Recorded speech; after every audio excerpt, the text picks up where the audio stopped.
আশা করি আপনারা সকলে ভালো আছেন। আমাদের ক্লাসের ধারাবাহিকতায় এই পর্যন্ত আমরা ইতিমধ্যে 6টা ক্লাস শেষ করেছি এবং আজকে 7 নম্বর ক্লাস। তো আসুন দেখি আমরা 7 নম্বর ক্লাসে কি কি শিখব। তো প্রথমেই আমরা যদি এই ভার্বের লিস্টটা দেখি, এই ভার্বের লিস্ট অনুযায়ী আমরা কিন্তু ভার্বের প্রেজেন্ট ফর্মগুলো কিভাবে ব্যবহার করতে হয় এবং প্রেজেন্ট ফর্ম ব্যবহার করে কিভাবে কথা বলতে হয় এগুলো কিন্তু শিখেছি। সেই পাশাপাশি এই পাস্ট ফর্মটাও কিন্তু শিখেছি, তাই না? মানে V1 V2। তো আজকে শিখবো এই যে V3 যেগুলো আছে সেগুলো সম্পর্কে। এই ধরনের মানে এই যে যে একটা ভার্বের 3টা সাইট আছে, যেমন past, present past, past participle, এই 3টাই কিন্তু আমাদের মুখস্থ করতে হবে। হ্যাঁ, তবে একটা জিনিস মনে রাখবেন, ম্যাক্সিমাম সময় এই যে V2 পাস্ট ফর্ম আর পাস্ট পার্টিসিপল ফর্ম কিন্তু একই হয় ম্যাক্সিমাম সময়, কিন্তু কিছু কিছু ক্ষেত্রে যেমন এই যে এখানে দেখুন একটু আলাদা আছে। হ্যাঁ, এই যে এখানে দেখুন আলাদা আছে, যার কারণে আপনাদের এই ভার্বের 3টা ফর্মই মুখস্থ রাখতে হবে। হ্যাঁ, তো আপনারা এগুলো, এই শীট তো আপনারা অবশ্যই পেয়েছেন, আপনারা এইগুলো আস্তে আস্তে মুখস্থ করে নেবেন। তো আজকে 7 নম্বর ক্লাসে যে বিষয়গুলো শিখবো সেগুলো দেখুন। তো এখানে যেগুলো লিখেছি, এই যে স, সে, সি, সেন, সো, এগুলো একদম বাদ দিয়ে দেবেন।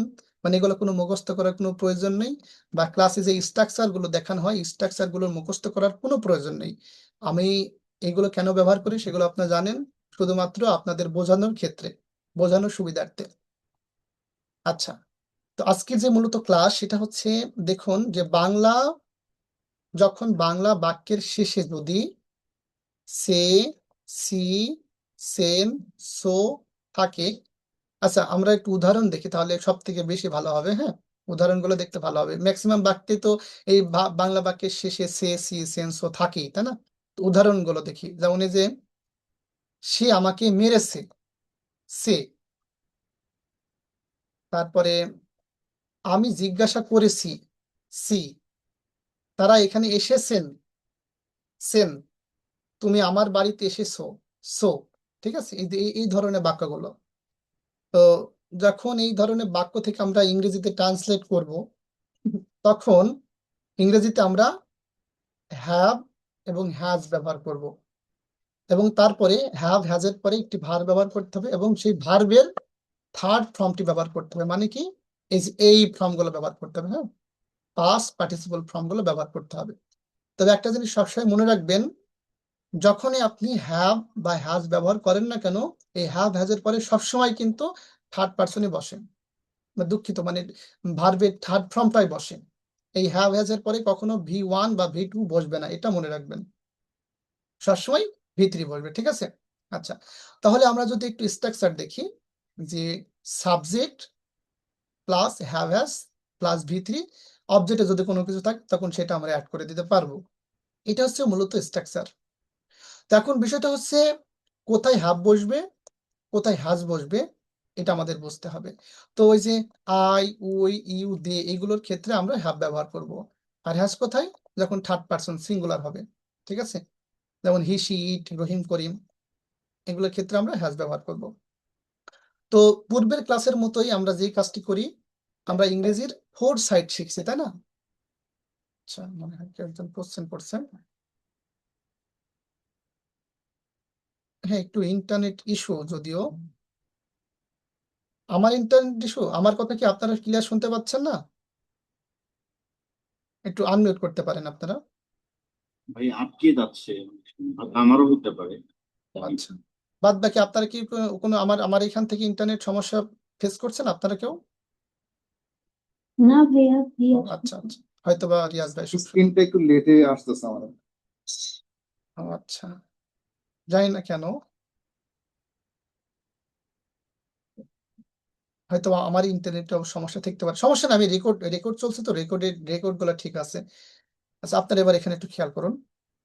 তো আমরা পূর্বের ক্লাসের মতোই যেটা করেছি, যে একটি বাক্যের আমরা 4টি সাইড শিখছি, তাই না? 4 side, positive, negative, interrogative, negative, interrogative. তো আমরা প্রথমেই পজিটিভটা একটু দেখে আসি। যেমন আমি জিজ্ঞাসা করেছি, এই যে এই ধরনের বাক্যতে, তখন আই মানে সাবজেক্ট সাবজেক্ট হ্যাভ বসাতে হবে, সাবজেক্ট তারপরে হ্যাভ, তারপরে ভার্বের থার্ড ফর্ম। জিজ্ঞাসা করার অর্থ কি? আস্ক। এই আস্কের থার্ড ফর্মটা কি দেখুন, এই যে আস্ক, আস্কের থার্ড ফর্ম হচ্ছে আস্কড, তাই না? তাহলে বুঝতে পারছেন আশা করি। আমি জিজ্ঞাসা করেছি, আই হ্যাভ আস্কড। একই রকম ভাবে আমরা জিজ্ঞাসা করেছি, উই হ্যাভ আস্কড। তুমি জিজ্ঞাসা করেছো, ইউ হ্যাভ আস্কড। তারপরে যদি এই যে বলি সে জিজ্ঞাসা করেছে, তখন হি হ্যাজ আস্কড ছেলেদের ক্ষেত্রে হলে, আর মেয়েদের ক্ষেত্রে শি হ্যাজ আস্কড। ঠিক আছে? ঠিক একই রকম ভাবে তারা জিজ্ঞাসা করেছে, দে হ্যাভ আস্কড। রহিম জিজ্ঞাসা করেছে, রহিম হ্যাজ আস্কড। ঠিক আছে? তো আশা করছি আপনাদের এই প্রেজেন্ট মানে পজিটিভ সেন্টেন্সে কোনো সমস্যা নেই। এগুলো একদম ইজি ব্যাপার, যেহেতু পূর্বের ক্লাসের মতোই, মানে এক একটা ক্লাস মানে প্রতিটা ক্লাস প্রতিটা ক্লাসের সাথে রিলেভেন্ট। আশা করি কোনো সমস্যা হচ্ছে না বুঝতে আর কি। আচ্ছা, এখন এখানে একটু বোঝার বিষয় আছে। এইগুলো বোঝানোর আগে মানে ডিডেন্ট আর হচ্ছে আহ এখানে একটু বোঝার বিষয় আছে।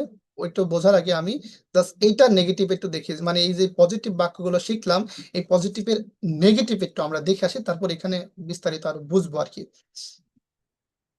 তো নেগেটিভ করার সময় আমাদের ওই একই স্ট্রাকচার, সাবজেক্ট তারপরে হ্যাভ হ্যাজ তারপরে নট তারপরে ভিতরি এটা বসাতে হবে। হ্যাঁ, একই স্ট্রাকচার, জাস্ট কি নটটা বসাতে হবে, বাদ বাকি যেগুলো যেরকম আছে সেরকমই থাকবে। যেমন যেমন দেখুন, আমি জিজ্ঞাসা করিনি, যে আমি জিজ্ঞাসা করেছি, এটার নেগেটিভ কি হয়? আমি জিজ্ঞাসা করিনি, তাই বা করি নাই। তো এখানে দেখুন হবে কি, আই হ্যাভ নট আস্কড। এখানে বলবেন যে ভাইয়া বা স্যার বা দাদা, এখানে তো ডিডেন্ট হতে পারে। হ্যাঁ, ওই বিষয়ে আসছি, ওই বিষয়ে একটু পরে আসছি। যেমন এখানে অনেকে বলবে যে আমি জিজ্ঞাসা করি না, আই ডিডেন্ট আস্ক, এটা অনেকে বলতে পারে। ওই বিষয়ে আসছি। জাস্ট আমরা এই যে পজিটিভ বাক্যগুলো শিখলাম, ঠিক ওই রূপে কিভাবে নেগেটিভ করতে হয় ওই স্ট্রাকচার অনুযায়ী আমরা একটু দেখে আসি আগে। দেখুন, আমরা জিজ্ঞাসা করিনি, উই হ্যাভ নট আস্কড। তুমি জিজ্ঞাসা করোনি, ইউ হ্যাভ নট আস্কড। ঠিক আছে? তারপরে মেয়েদের ক্ষেত্রে হলে সে জিজ্ঞাসা করেনি, শি হ্যাজ নট আস্কড। ঠিক আছে? এটি জিজ্ঞাসা করেনি, ইট হ্যাজ নট আস্কড। তো আশা করি নেগেটিভটা আপনারা বুঝতে পেরেছেন, যে রহিম জিজ্ঞাসা করেনি, রহিম has not asked.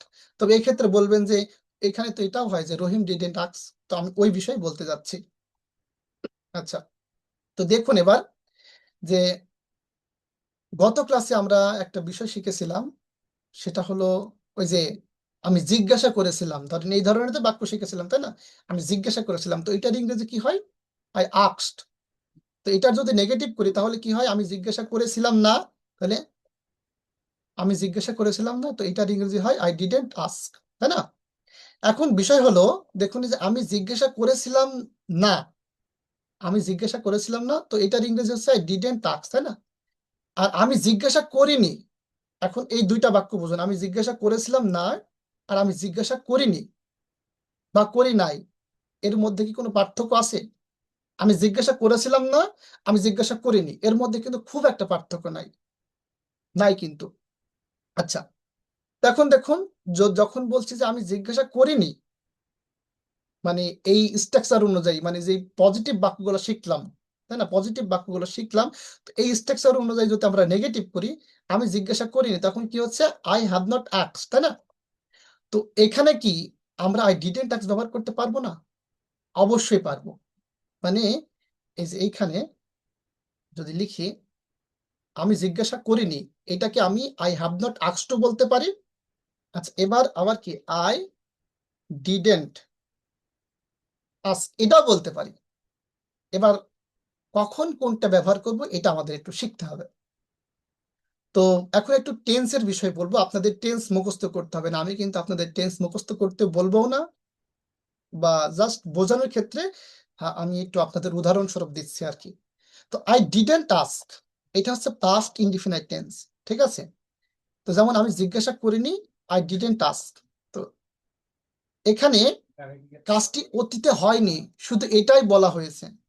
R I haven't ask, I haven't ask এটা হচ্ছে প্রেজেন্ট পারফেক্ট টেন্স। তাহলে এটা কি? পাস্ট ইনডিফিনাইট টেন্স, আর এটা হচ্ছে প্রেজেন্ট পারফেক্ট টেন্স। তো আমি জিজ্ঞাসা করিনি বলতে কি, মানে আমি এখনো জিজ্ঞাসা করিনি এই অর্থে বোঝাচ্ছি, আই হ্যাভ নট আস্কড, মানে এটার ইংরেজি প্রপারলি বোঝায় আই হ্যাভ নট আস্কড, আমি এখনো জিজ্ঞাসা করিনি। আর ধরেন আই ডিডন্ট আস্ক, মানে আমি জিজ্ঞাসা করিনি। তো এখানে মূল বিষয়টা হচ্ছে, এখানে যে বিষয়টা বুঝতে পারলাম, মানে আই ডিডন্ট আস্ক, এখানে কাজটি অতীতে হয়নি সেটা বোঝাতে হচ্ছে, বলা মানে সেটা বলা হচ্ছে।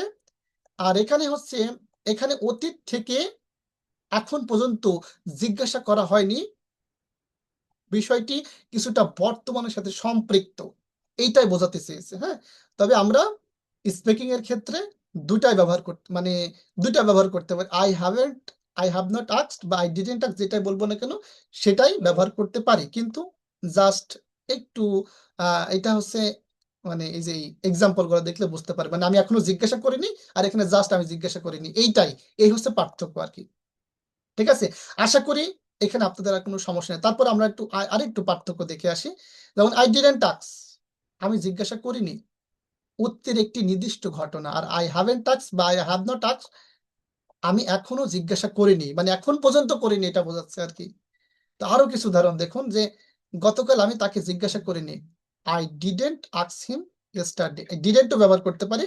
আবার নিচে দেখুন, আমি এখনো তাকে জিজ্ঞাসা করিনি, তখন কি হবে, I have not asked him yet. ঠিক আছে, মানে স্পিকিং এর ক্ষেত্রে কিন্তু এই এখনো এরকম ভাবে খুব একটা ব্যবহার হয় না, জাস্ট আমরা একটু নেগেটিভ বলা, এই যে আমি জিজ্ঞাসা করিনি, মানে আমি জিজ্ঞাসা করিনি, আই হ্যাভ নট আস্কড, মানে কি এখানে বোঝাতে চাচ্ছে যে আমি এখনো জিজ্ঞাসা করিনি।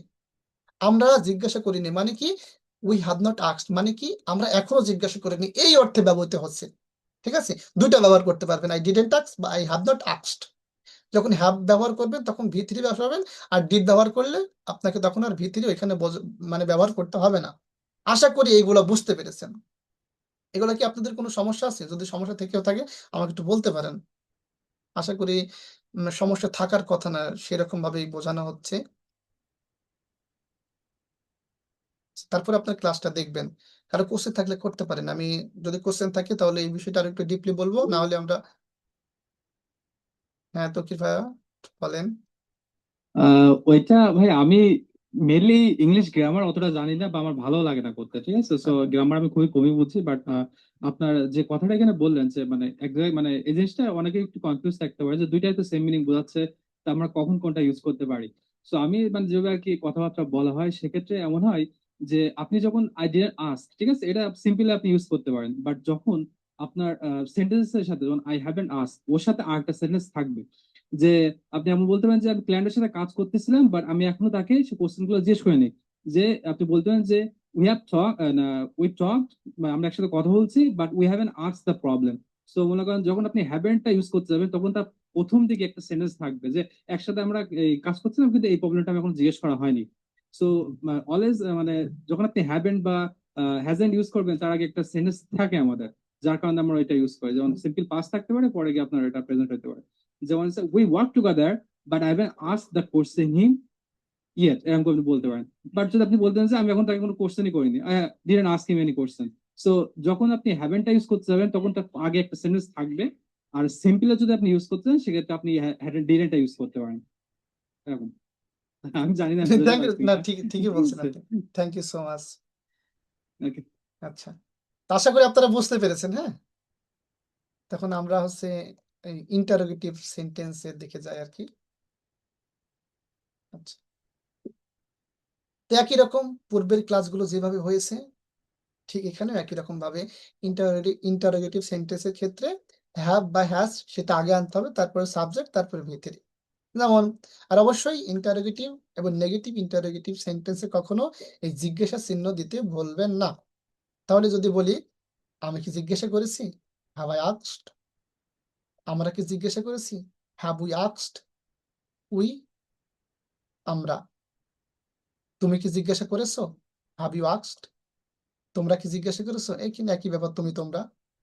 সে কি জিজ্ঞাসা করেছে, হ্যাজ শি আস্কড, বা এটি কি জিজ্ঞাসা করেছে, জাস্ট মানে প্রত্যেকটা পার্সন দিয়ে দেখাচ্ছে, তো মানে এটি সব বাক্যের সাথে মানে মেলে না, শুধুমাত্র আপনাদের বোঝানোর ক্ষেত্রে বা প্রত্যেকটা বার মানে পার্সন ইউজ করার ক্ষেত্রে আমরা একটু একটু ব্যবহার করছি আর কি, মানে ইট আর কি। তারা কি জিজ্ঞাসা করেছে, হ্যাভ দে আস্কড। আশা করি এই নেগেটিভ মানে ইন্টারোগেটিভ সেন্টেন্সটা আপনারা বুঝতে পেরেছেন, কারণ এই প্রত্যেকটা ক্লাসে একই রকম ভাবে বোঝানো হয়েছে। এবার যখন এই নেগেটিভ ইন্টারোগেটিভ বোঝাবো তখন কিভাবে হবে? হ্যাভেন্ট বা হ্যাজেন্ট, মানে এই যেহেতু হ্যাভেন্ট আর হ্যাজেন্ট পার্সন অনুযায়ী বসে, শুধু থার্ড পার্সন যখন সিঙ্গুলার হবে তখন আমরা জাস্ট হ্যাজেন্টটা ব্যবহার করব, আর অন্য ক্ষেত্রে হ্যাভেন্ট, তাই না? তো আর তারপরে সাবজেক্ট থাকবে, তারপরে ভিতরে থাকবে, আর শেষে যদি কোনো অবজেক্ট থাকে অবজেক্টটা বসে যাবে আর কি। তো যেমন দেখুন যে আমি কি জিজ্ঞাসা করিনি, হ্যাভেন্ট আই আস্কড। আমরা কি জিজ্ঞাসা করিনি, হ্যাভেন্ট উই আস্কড। তুমি কি জিজ্ঞাসা করনি, হ্যাভেন্ট ইউ আস্কড। এরকম ভাবে আপনারা মানে বাক্যগুলো মেকিং করবেন। যে তারা কি জিজ্ঞাসা করিনি, হ্যাভেন্ট দে আস্কড।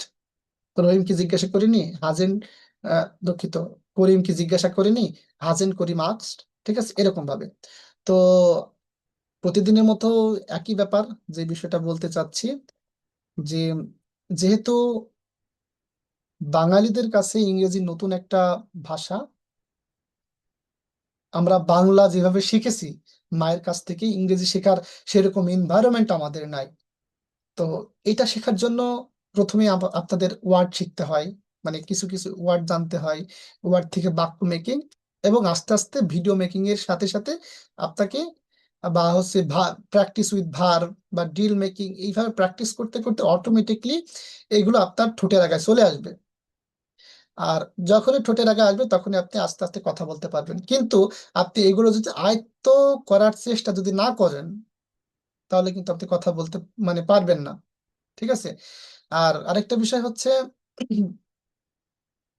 ওই প্রথমে ওয়ার্ড, তারপরে সেন্টেন্স, তারপরে হচ্ছে কথা বলা, স্পিকিং। এইভাবে এইটাই হচ্ছে রুলস আমাদের বাঙালিদের জন্য আর কি। তো এই ছিল আজকের ক্লাস। এখন যদি কারো কোনো কোশ্চেন থেকে থাকে অবশ্যই বলবেন।